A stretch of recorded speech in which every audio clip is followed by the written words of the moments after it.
जनाब Salim engineer national vice president Jamaat Islami Hind, आप अपना मैसेज हमें दें। बिस्मिल्लाहिर्रहमानिर्रहीम। अत्यंत दयावान एवं कृपाशील ईश्वर के नाम से, उस ईश्वर के नाम से जो सारी सृष्टि का अकेला रचयिता है, हम सब का पैदा करने वाला और पालने वाला है। प्रशंसा उसी के लिए है जो सर्वव्यापी है, सर्वज्ञानी और सर्वशक्तिमान है, अत्यंत दयावान और कृपाशील है। वह हमसे बहुत निकट है, हमारी बातें सुनता है, जवाब देता है, हमारे दिल और दिमाग में उठने वाले विचारों को अच्छी तरह जानता है। यहाँ तक कि हमारे इरादों, हमारी नीयतों और हमारे इंटेंशंस को भी वो अच्छी तरह पहचानता है। मेरा विश्वास है कि एक दिन हम सबको उसी मालिक के सामने खड़ा होना है और अपने पूरे जीवन का, उसकी हर हर कृपा और आशीर्वाद का और उस हमारे एक एक कर्म का हिसाब देना है।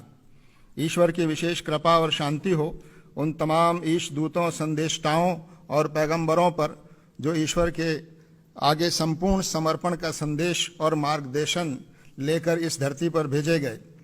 परम आदरणीय राष्ट्रपति महोदया, आज के इस अति सुंदर और गरिमामय कार्यक्रम के आयोजक, प्रजापिता ब्रह्म कुमारी ईश्वरी विश्वविद्यालय के पदाधिकारी बहनों एवं भाइयों, मंच पर उपस्थित आदरणीय धर्म गुरुओं, सभागार में मौजूद बहनों एवं भाइयों, राष्ट्रपति भवन के अधिकारी गणों, आप सभी को मेरा सलाम व आदाब।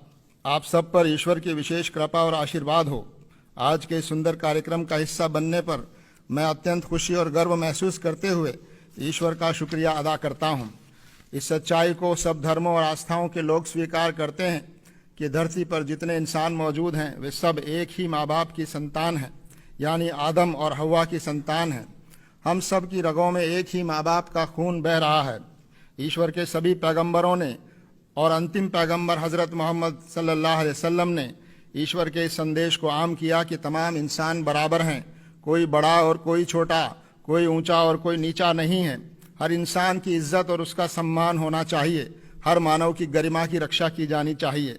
धर्म, जाति, लिंग, भाषा, क्षेत्र या विचारधारा किसी भी आधार पर किसी के अधिकार कम या ज़्यादा नहीं हो सकते। किसी के साथ भी भेदभाव न हो, यह समाज को और व्यवस्था को मिलकर सुनिश्चित करना चाहिए। हज़रत मोहम्मद साहब ने फरमाया, अल खल्को अयालुल्लाह, यानी ये सारी सृष्टि और ये सारे प्राणी ईश्वर का एक परिवार और कुनबा और ख़ानदान है।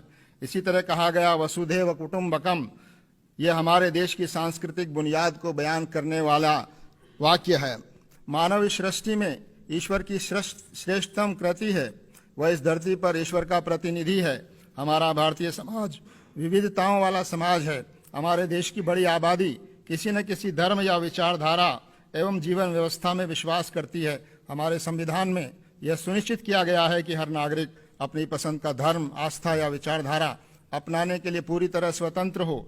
धर्म इंसानों को आपस में जोड़ता है।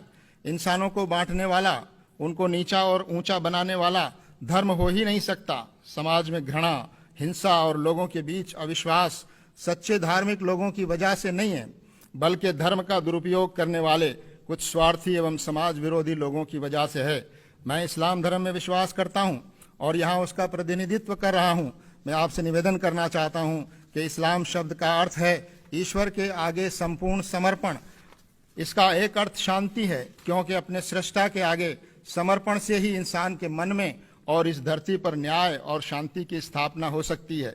न्याय की स्थापना ही वास्तव में धर्म की स्थापना है और यही शांति की स्थापना की असल बुनियाद है। धर्म हमको अपने सृष्टा का परिचय कराता है, हमें उससे जोड़ता है। सच्चा धार्मिक व्यक्ति ईश्वर से प्रेम करता है, इंसानों से प्रेम करता है, उसका सम्मान करता है और उनकी सेवा करता है। धर्म व्यक्ति को अनुशासित करता है।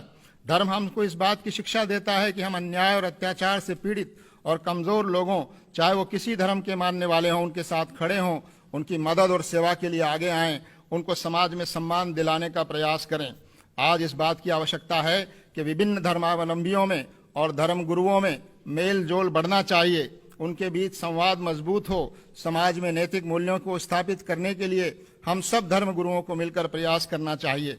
हम सभी धर्मों के धर्म गुरुओं को इस महत्वपूर्ण काम में पहल करके साथ मिलकर समाज में जागृति लाने, आपसी सद्भाव और विश्वास को मजबूत करने का यह पवित्र कार्य करना चाहिए और हम लोग ये कार्य कर भी रहे हैं, लेकिन इस कार्य को और अधिक सक्रियता से करने की आवश्यकता है। मैं ईश्वर से प्रार्थना करता हूं कि वह हम सबको देश और समाज के प्रति अपना दायित्व पूरा करने की प्रेरणा और शक्ति प्रदान करे, ताकि हम सब मिलकर शांति पर आधारित और नैतिक मूल्यों पर आधारित और न्याय पर आधारित एक समाज का निर्माण कर सकें और भारत को प्रगति और समृद्धि की राहों पर आगे ले जा सकें। मैं इसी के साथ ईश्वर की बड़ाई और प्रशंसा और महामहिम राष्ट्रपति महोदय का धन्यवाद करते हुए अपनी बात समाप्त करता हूं। शुक्रिया। आपका बहुत बहुत धन्यवाद।